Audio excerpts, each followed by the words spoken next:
Demokrasi Pancasila itu merupakan demokrasi konstitusional. Kesamaan untuk seluruh rakyat Indonesia. Yang kedua, di Orde Baru 32 tahun masa pemerintahan.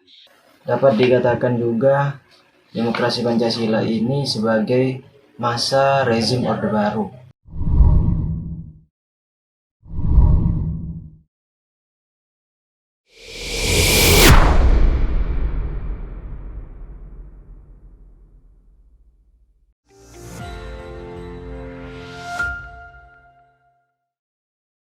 Hai Sobat NCB, apa kabar? Semoga sehat dan tetap menjaga protokol kesehatan. Hari ini kita mau tanya-tanya pendapat mereka tentang demokrasi Pancasila. Yuk, mari kita simak Sobat NCB, mereka bicara tentang demokrasi Pancasila. Demokrasi Pancasila itu merupakan demokrasi konstitusional dengan mekanisme kedaulatan rakyat dalam penyelenggaraan negara dan penyelenggaraan pemerintahan berdasarkan konstitusi yaitu Undang-Undang Dasar 1945. Terus sebagai demokrasi Pancasila terikat dengan dan pelaksanaannya sesuai dengan UUD 1945. prinsip yang terkandung dalam demokrasi yang pertama, kesamaan untuk seluruh rakyat Indonesia. Yang kedua, keseimbangan antara hak dan kewajiban. Yang ketiga, pelaksanaan kebebasan yang bertanggung jawab secara moral kepada Tuhan Yang Maha Esa, diri sendiri dan orang lain, dan mewujudkan keadilan sosial. Keputusan diambil dengan musyawarah untuk mencapai mufakat. Yang pertama, demokrasi Pancasila, demokrasi liberal, dan demokrasi kepemudaan. Demokrasi Pancasila dijalankan pada Soeharto di Orde Baru 32 tahun masa pemerintahan. Demokrasi Pancasila berawal dari tahun 1965, yaitu di mana dapat dikatakan juga demokrasi Pancasila ini sebagai masa rezim Orde Baru.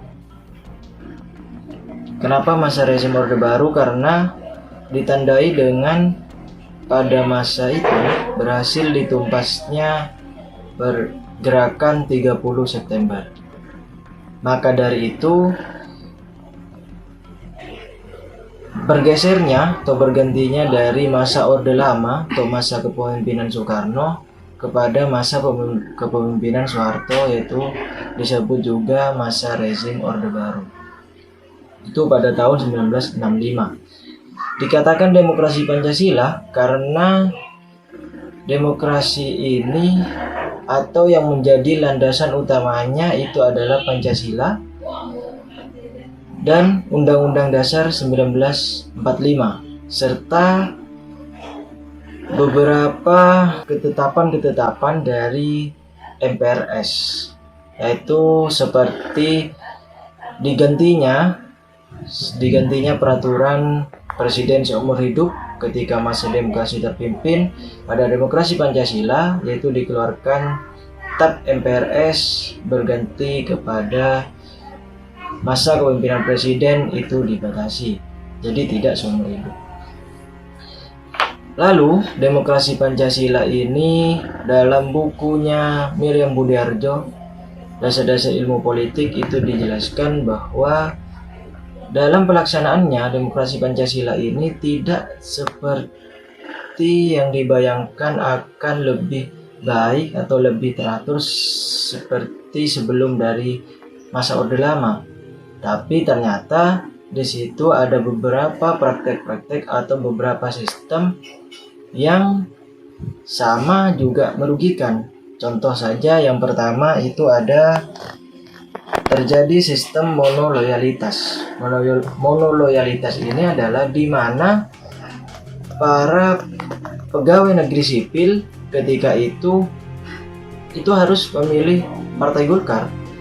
Maka dari itu meskipun adanya pemilu atau pemilihan umum itu tetap Partai Golkar akan menjadi pemenangnya karena adanya sistem monoloyalitas ini.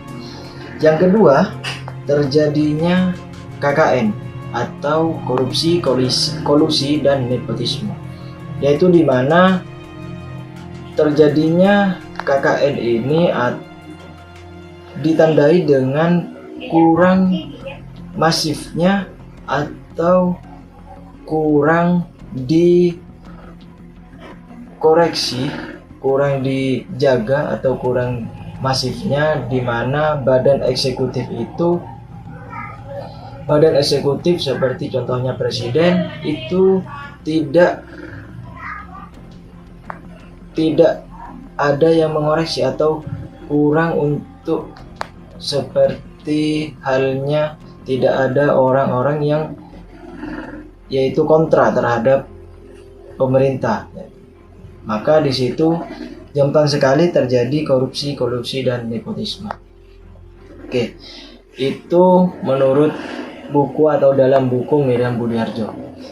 Yang kedua, dikatakan demokrasi Pancasila ini, yaitu demokrasi Pancasila ini terjadi dua golongan sebenarnya yang berpendapat dalam bukunya Wycliffe, Sejarah Indonesia Modern, itu ditandai dengan dua golongan ini. Yang pertama ada golongan kanan dan golongan kiri. Kenapa ada golongan kanan dan golongan kiri? Yaitu golongan kanan ini adalah golongan yang pro terhadap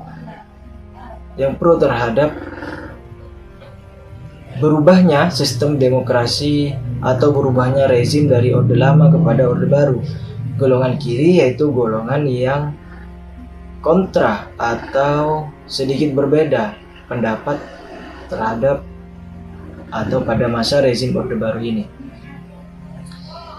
Contoh saja, golongan kanan berpendapat bahwa rezim Orde Baru atau masa demokrasi Pancasila ini sudah bagus karena berhasil menumpas gerakan-gerakan PKI tersebut, karena dianggapan bahwa gerakan komunis ini sangat berbahaya jika berada di Indonesia. Yang kedua, golongan kanan ini beranggapan bahwa kebijakan-kebijakan yang diambil dalam masa rezim Orde Baru atau demokrasi Pancasila ini sudah sangat baik untuk Indonesia karena sudah pro-barat. Pro-barat dalam artian negara-negara Eropa itu dapat menanam atau berinvestasi di Indonesia ini, maka akan terjadi kemajuan terhadap Indonesia. Itu golongan kanan. Dan golongan kiri berpendapat bahwa dua kebijakan itu sangat tidak baik untuk Indonesia, karena yang pertama, PKI itu hanya partainya saja yang salah, tetapi untuk secara pemikiran mereka beranggapan bahwa pemikiran itu boleh saja berada di Indonesia asalkan tidak mengganggu ketentraman atau tidak mengganggu dasar-dasar dari bangsa dan negara kita ini. Dan golongan kiri juga beranggapan bahwa pada masa demokrasi Pancasila yang katanya kembali kepada Pancasila dan Undang-Undang Dasar itu tidak tercermin, karena mereka beranggapan bahwa tentang hak asasi manusia yang sangat dijunjung tinggi dalam Pancasila dan Undang-Undang Dasar itu pada masa rezim Orde Baru atau demokrasi Pancasila ini, hak asasi manusia itu sangat minim sekali atau hampir tidak diperhatikan. Dan terutama lagi sama seperti halnya dalam bukunya Miriam Budiarjo, Dasar-Dasar Ilmu Politik itu, Wycliffe ini juga mengatakan pada masa demokrasi Pancasila ini banyak terjadi KKN atau korupsi, kolusi, dan nepotisme. Sobat NCB, baru saja kita melihat dan mendengarkan mereka bicara tentang demokrasi Pancasila. Demokrasi Pancasila merupakan demokrasi konstitusional dengan mekanisme kedaulatan rakyat dalam penyelenggaraan pemerintah berdasarkan konstitusi, yaitu Undang-Undang Dasar 1945. Sebagai demokrasi Pancasila terikat dengan Undang-Undang Dasar 1945. Dengan pelaksanaannya harus sesuai dengan Undang-Undang Dasar 1945 itu sendiri. Berarti bisa dikatakan demokrasi Pancasila merupakan demokrasi deliberatif. Demokrasi Pancasila dijalankan pada era pemerintahan Orde Baru, yaitu masa kepemimpinan Presiden Soeharto, yang dimulai pada tahun 1966 sampai 1998. Demokrasi Pancasila mengandung nilai moral yang bersumber dari nilai Pancasila itu sendiri, yang merupakan sebagai dasar negara Republik Indonesia. Rumusan demokrasi Pancasila ini ada pada sila keempat Pancasila itu sendiri, yaitu yang berbunyi kerakyatan yang dipimpin oleh hikmat kebijaksanaan dalam permusyawaratan perwakilan. Prinsip-prinsip demokrasi Pancasila yaitu 1. Persamaan untuk seluruh rakyat Indonesia. 2. Keseimbangan antara hak dan kewajiban. 3. Pelaksanaan kebebasan yang bertanggung jawab secara moral kepada Tuhan Yang Maha Esa, diri sendiri, dan orang lain.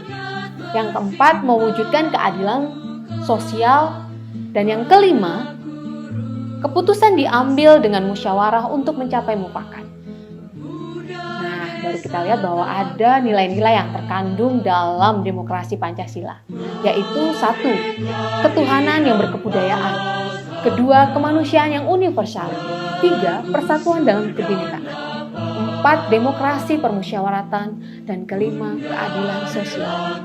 Di samping itu juga, ada pun ciri-ciri demokrasi Pancasila adalah pemerintahan yang dijalankan berdasarkan konstitusi, adanya pemilu secara berkesinambungan, adanya peran-peran kelompok kepentingan, adanya penghargaan atas hak asasi manusia, kemudian ada perlindungan atas hak minoritas. Di samping itu juga, demokrasi Pancasila merupakan kompetisi berbagai ide dan cara untuk menyelesaikan masalah itu sendiri. Ide-ide yang paling baik akan diterima, bukan berdasarkan suara terbanyak.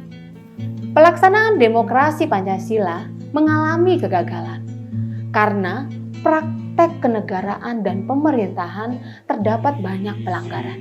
Di samping itu, pelaksanaan demokrasi Pancasila yang dijalankan oleh Orde Baru di bawah kepemimpinan Soeharto jauh berbeda bertentangan dengan Presiden pertama Soekarno yang dijalankan pada masa demokrasi terpimpin. Faktor-faktor penyebab kegagalan demokrasi Pancasila adalah 1. Rotasi kekuasaan eksekutif yang bisa dikatakan tidak ada. 2. Rekrutmen politik yang tertutup. 3. Pemilu yang jauh dari semangat demokratis. 4. Adanya pelanggaran hak asasi manusia. 5. Praktek korupsi, kolusi, dan nepotisme yang merajalela. Sehingga demokrasi Pancasila pada akhirnya runtuh bersamaan dengan kejatuhan Orde Baru pada tahun 1998. Krisis ekonomi, KKN yang merajalela, dan pelanggaran hak asasi manusia yang meningkat mendorong terjadinya aksi-aksi mahasiswa di tahun 1990-an menuntut supaya Soeharto turun dari jabatannya sebagai presiden. Pada akhirnya, tepatnya pada tanggal 21 Mei 1998, Soeharto menyatakan untuk mengundurkan diri dari jabatannya sebagai presiden dan menyerahkan mandat kepada B.J. Habibie yang waktu itu adalah wakil presidennya. Oke, sampai di sini Sobat NCB, kita bicara tentang demokrasi Pancasila. Sampai jumpa di tema-tema kebangsaan yang lebih menarik. Untuk menyatakan berhenti dari jabatan saya sebagai Presiden Republik Indonesia, terhitung sejak saya bacakan pernyataan ini pada hari ini, Kamis 21 Mei 1998.